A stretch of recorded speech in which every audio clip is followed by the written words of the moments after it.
Vous êtes-vous déjà demandé de quoi est fait le béton? C'est un matériau si courant, pourtant sa composition demeure un mystère pour beaucoup.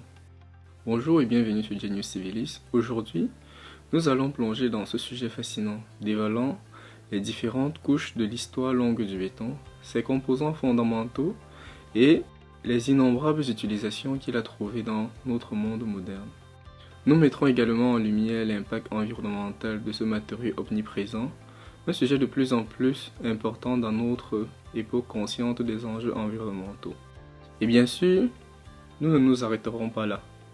Nous allons explorer les alternatives innovantes du béton traditionnel qui sont non seulement pratiques, mais aussi plus respectueuses de notre planète. Des merveilles de la construction de l'ancienne Rome aux technologies vertes et révolutionnaires, le monde du béton est bien plus fascinant que vous ne pourriez le penser. Préparez-vous à explorer les époques de l'Antiquité à nos jours en vous plongeant dans le monde captivant du béton.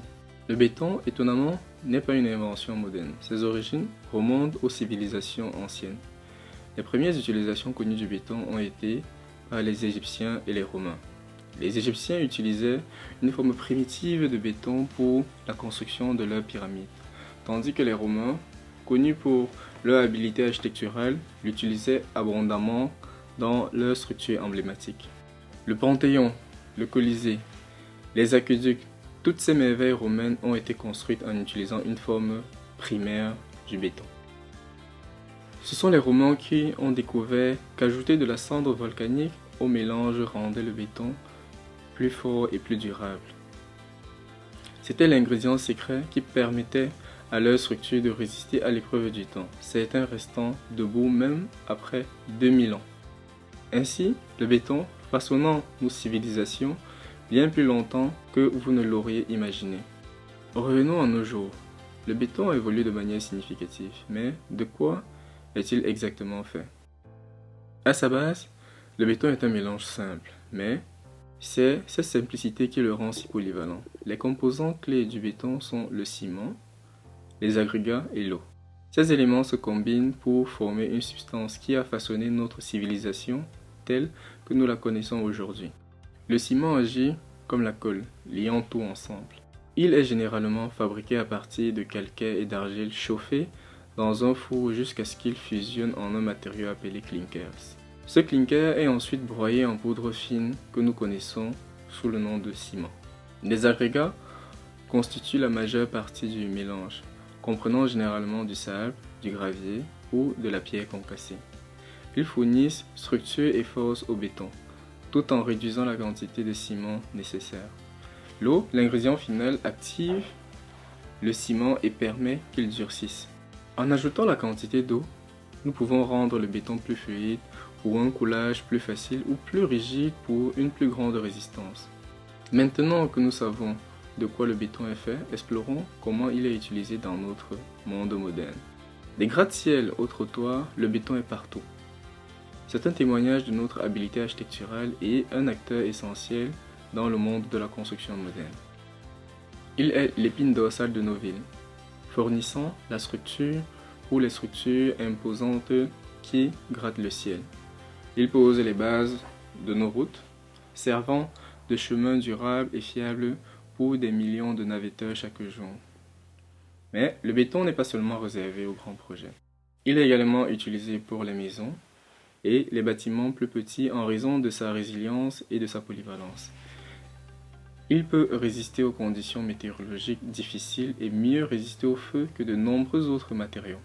Cependant, il n'est pas sans faiblesse. Le béton peut se fissurer et son processus de production peut être énergivore.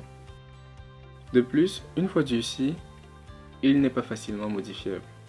Pourtant, malgré ces défis, le béton demeure un élément essentiel de notre environnement construit.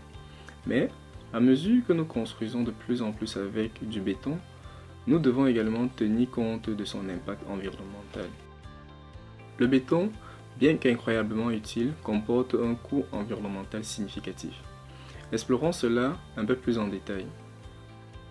Lorsque nous pensons au béton, nous considérons probablement sa force, sa durabilité et sa polyvalence. Mais derrière ces caractéristiques impressionnantes se cache une vérité moins glamour. Tout d'abord, la production du béton est une contributrice majeure aux émissions mondiales de dioxyde de carbone. En fait, on estime que l'industrie du ciment seule représente environ 5% de toutes les émissions de CO2 à l'échelle mondiale. Cela est principalement dû aux besoins énergivores élevés et aux réactions chimiques impliquées dans la production de ciment, un ingrédient clé du béton. Deuxièmement, il y a un problème de l'épuisement des ressources. La production de ciment nécessite des quantités considérables de matières premières, dont le calcaire, l'argile et le sable.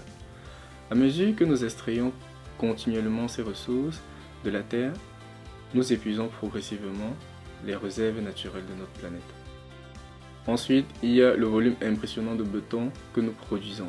Chaque année, nous fabriquons suffisamment de béton pour construire un mur de 8 mètres de haut sur 8 mètres de large qui envelopperait l'équateur, soit environ 6 milliards de mètres cubes par an.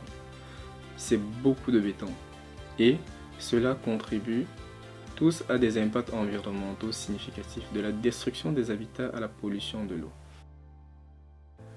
Mais ne désespérez pas, il existe des alternatives innovantes au béton traditionnel qui sont beaucoup plus respectueuses de notre planète. Dans la suite, nous plongerons dans certaines évolutions passionnantes qui ouvrent la voie à un avenir plus durable pour le béton. L'innovation est la clé dans notre quête constante de durabilité. À mesure que nous avançons plus profondément dans le XXIe siècle, les scientifiques et les ingénieurs proposent des alternatives remarquables au béton traditionnel qui sont non seulement durables, mais aussi respectueuses de notre mère Terre. Une première alternative est le béton de chanvre. Oui, vous avez bien entendu, il s'agit d'un matériau fabriqué à partir du cœur ligneux des plantes de chanvre mélangées à de la chaux. Le chanvre chaud n'est pas seulement léger et perméable à l'air, mais il présente également d'excellentes propriétés d'isolation.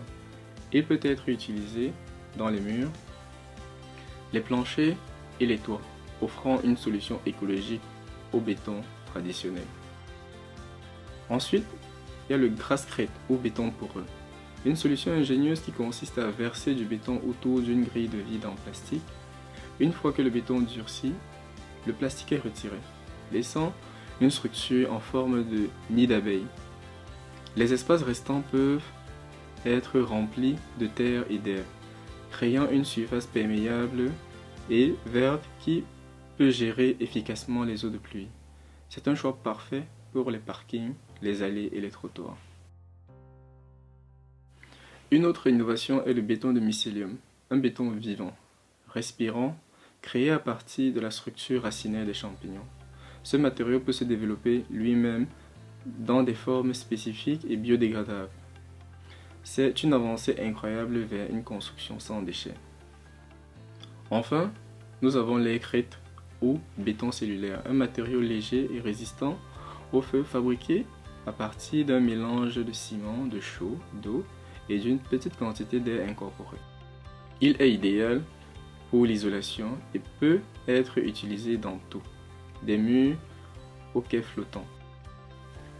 Ainsi, la prochaine fois que vous verrez une structure en béton, vous saurez qu'il y en a plus qu'il n'y paraît. Un grand merci de vous être joints à nous aujourd'hui sur Genius Civilis. N'hésitez pas à partager vos réflexions dans les commentaires. À bientôt!